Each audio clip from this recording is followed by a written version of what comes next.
back to the garage. Welcome back to the channel.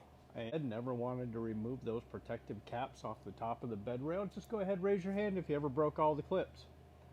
And then keep that hand raised because you probably broke the protective cap too. Yeah, I've done it. So typically most guys at home aren't going to have all the tools that release all the body clips. So I'm going to show you how to get these protective caps off there. Why is that not picking up? No idea where I'm pointing. And if you don't have these tools, they're relatively available at your auto parts store, Amazon, and fairly cheap. So, got a couple of the plastic body fastener tools, my light sticks. If you've been tuning in for a while, I use those things all the time. You know where the links are going to be for those. I got some gear wrench punches, and then hook tools, and then a set and offset long needle nose pliers, a sanding block, and some tissues for when you break that piece on the truck, you can wipe your tears away. Give me wait till you see the price on it. And if all else fails and that doesn't work, well, you have the ultimate tool. Not recommended.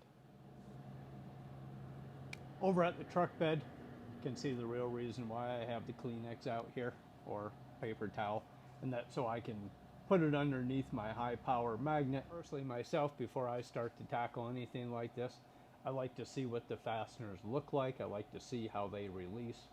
You can typically look up anything on Google anymore these days, but all the fasteners that hold this protective cap down are these oval shape, and then they have a wedge on the front side, and there is also one on the back side.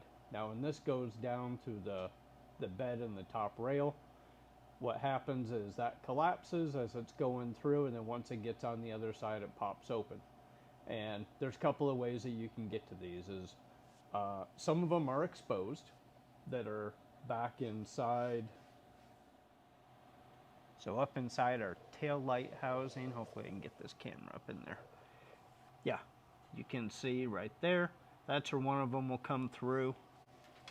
Underneath the bed cap as well, you're gonna see a lot of them underneath here. That's why you'd like to use those angle needle nose pliers. Here's something important as well. Anytime you go to move your light, pick it up and move it and put it back in place.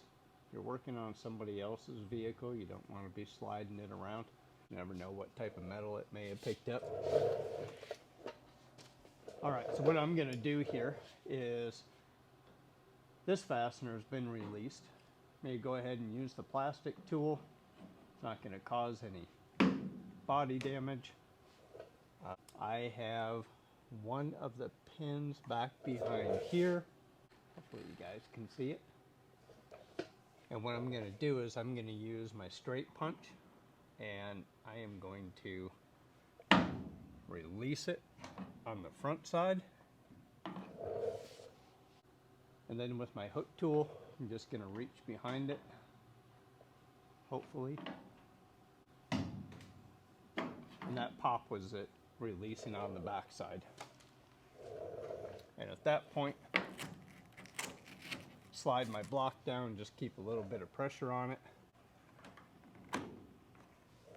May not have released all the way.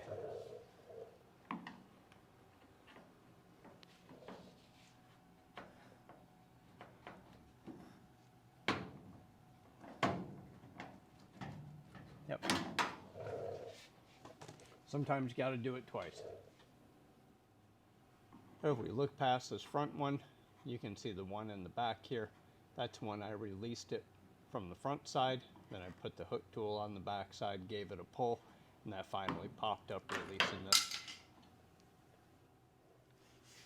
And there's not much more to doing that. You just repeat the process all the way till you get to the end, and that bed protective cap pops off of there. So now you know how you can get it off at home.